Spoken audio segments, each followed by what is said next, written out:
मित्रों, डॉक्टर श्यामा प्रसाद मुखर्जी शोध संस्थान की ओर से यह जो असाधारण कार्यक्रम की कल्पना की गई है, उसके लिए मैं तरुण जी को और उनके साथियों को बधाई देता हूँ।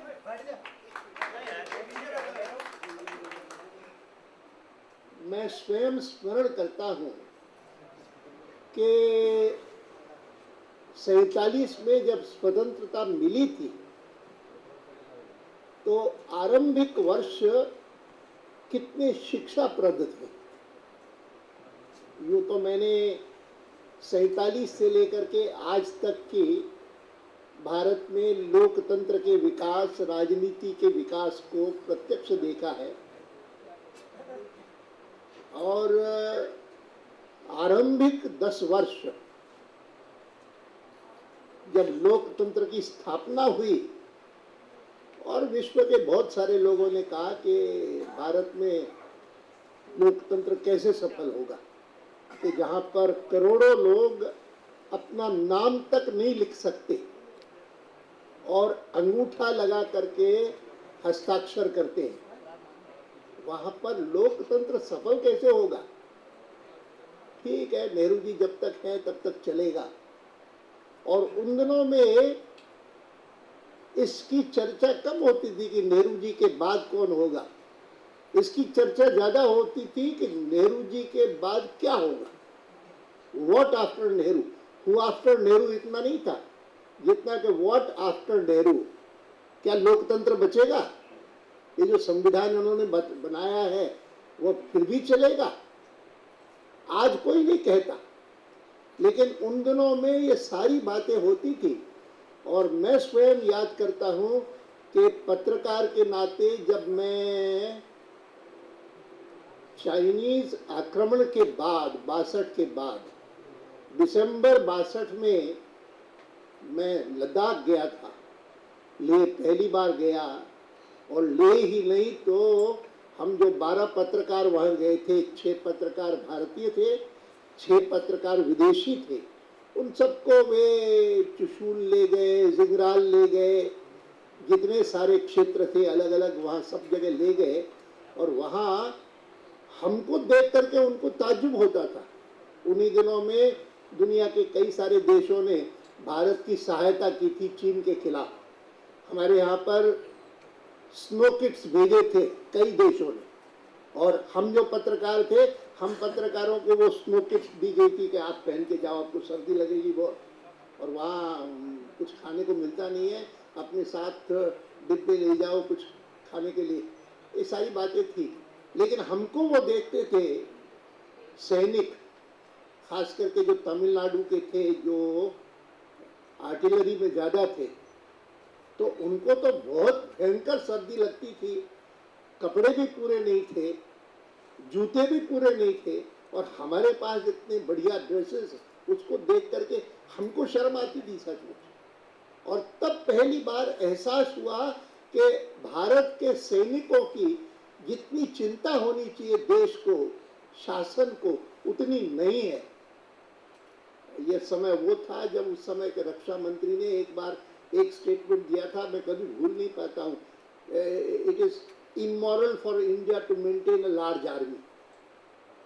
बड़ी बड़ी सेना रखना ये अनैतिक है। कृष्ण मेनन थे उस समय हमारे रक्षा मंत्री। और मैं तब को भी याद करता हूँ कि जब 1962 में भारत पर आक्रमण हुआ चीन का, और 1964 में 2 साल बाद समाचार आया कि चीन में एक लोकनोर नाम का स्थान है, लोकनोर। उस लोकनोर में चीन ने अणु विस्फोट किया और एक प्रकार से अणु क्षेत्र में प्रवेश करने का पहला कदम उठाया।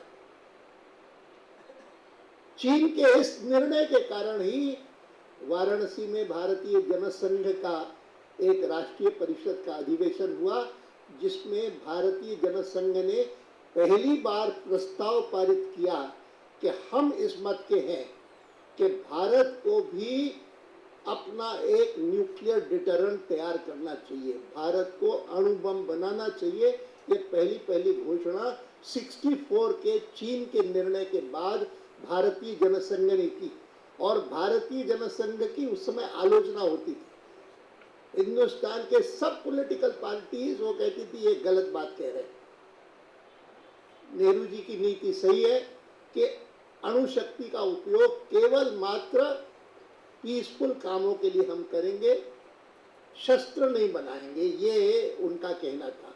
और ये कई, और मुझे इस बात का संतोष है कि 64 में कही हुई बात भारतीय जनसंघ की, और वाजपेयी जी को अवसर मिला ये 98 में पहली बार, 98 में हमारी सरकार बनी, और मार्च के महीने में उन्होंने शपथ ली, और 2 महीने भी बीतने नहीं दिए। मई 11 और 1998 को भारत को एक अणु बम दिया, पोखरण का विस्फोट करके। और ये कोई सहज निर्णय नहीं था, हमको जानकारी थी कि उसके कारण अमेरिका नाराज होगा। उसके कारण अमेरिका का कानून कहता है कि अगर कोई देश इस प्रकार से, जो कि इन प्रमुख लोगों में नहीं है, जिनको एक प्रकार से अनुमति दी गई है कि तुम बनाओ अणु बम, उनमें नहीं है, वो अगर बनाएगा तो उसके खिलाफ भारत को अमेरिका को इकोनॉमिक सैंक्शंस लगाने पड़ेंगे। और उन्होंने इकोनॉमिक सैंक्शंस लगाए। चाहे इकोनॉमिक सैंक्शंस का हम पर कोई विशेष असर नहीं हुआ, असर थोड़ा बहुत हुआ तो अमेरिका पर हुआ, हम पर नहीं हुआ। और मैंने उस समय का काल देखा है कि जब न्यूक्लियर समझौता होने वाला था अमेरिका और भारत के बीच में, मैं देखता था कि हमारे यहाँ पर सरकार तो कीन है, उसके बारे में इच्छुक है, जनता कीन नहीं है, लेकिन सबसे ज्यादा कीन कोई है तो अमेरिका के इंडस्ट्रियलिस्ट है। अमेरिका के जो उद्योगपति और न्यूक्लियर प्लांट्स बनाते हैं, जो कि अमेरिका में भी एक भी नहीं है और कहीं बिकता नहीं दुनिया में। और इसीलिए लगता था कि भारत में अगर ये समझौता हो जाता है तो भारत पे बहुत बिकेगा, खूब बिकेगा। अब जैतापुर में उस पर विवाद हो रहा है सारा, उसका मैं उल्लेख नहीं करता, लेकिन हमको इन बातों को समझना चाहिए कि भारतीय जनसंघ और आगे चल करके भारतीय जनता पार्टी ने किस प्रकार के दूरदर्शी एक दृष्टिकोण को अपना करके और सुरक्षा के बारे में, अच्छे शासन के बारे में, सैनिकों के बारे में किस प्रकार की चिंता की है। और डॉक्टर श्यामा प्रसाद मुखर्जी का जो दृष्टिकोण था कि जिसके कारण वो पहले व्यक्ति थे जिन्होंने कहा कि मैं इस बात को स्वीकार नहीं करूंगा कि कोई व्यक्ति अगर जम्मू कश्मीर में जाए तो परमिट लेकर के जाए, मैं नहीं करूंगा, मैं बिना परमिट के जाऊंगा, उसका परिणाम जो भुगतना होगा भुगतूंगा। उनको गिरफ्तार किया गया। साधारणतः उनको गिरफ्तार करना चाहिए था अमृतसर में, पठानकोट में, पंजाब में गिरफ्तार करके पंजाब में रखना चाहिए था। लेकिन तब भारत सरकार की और जम्मू कश्मीर की सरकार की आपस में चर्चा हुई कि हम गिरफ्तार नहीं करेंगे, आप गिरफ्तार करिए। और उन्होंने गिरफ्तार किया, बंदी बना करके श्रीनगर में रखा। स्वस्थ गए थे लेकिन उनकी काया वापस आई, शरीर वापस आया, लाश उनकी वापस आई। बहुत बहुत पत्र व्यवहार किया उनकी माताजी ने। उस समय के कांग्रेस पार्टी के मुख्यमंत्री ने पश्चिम बंगाल के डॉक्टर बीसी रॉय ने नेहरू जी के साथ कि कैसे हुआ, क्यों हुआ, स्वस्थ व्यक्ति गए और वहां कारावास में रह करके उनकी मृत्यु हो गई, ये कैसे हुआ। लेकिन ये सारी बातें ऐसी हैं कि जो सचमुच डॉक्टर श्यामा प्रसाद मुखर्जी को एक अपूर्व अनन्य स्थान देती है हिंदुस्तान की राजनीति में, कि उनका दृष्टिकोण था और उनके दृष्टिकोण को साथ में रख करके ही हम लोग आज तक यहाँ तक पहुँचे हैं। यहाँ तक कि हमको अगर कांग्रेस पार्टी को ये जो एक छत्र राज्य है उनका, उसको खत्म करना है, it has to be cut down to size. ये जो दृष्टिकोण था जिसको कि हमने बाद में एनडीए बना करके अपनाया, उन्होंने 1952 में अपनाया। पहले पहले आम चुनाव में डॉक्टर मुखर्जी को,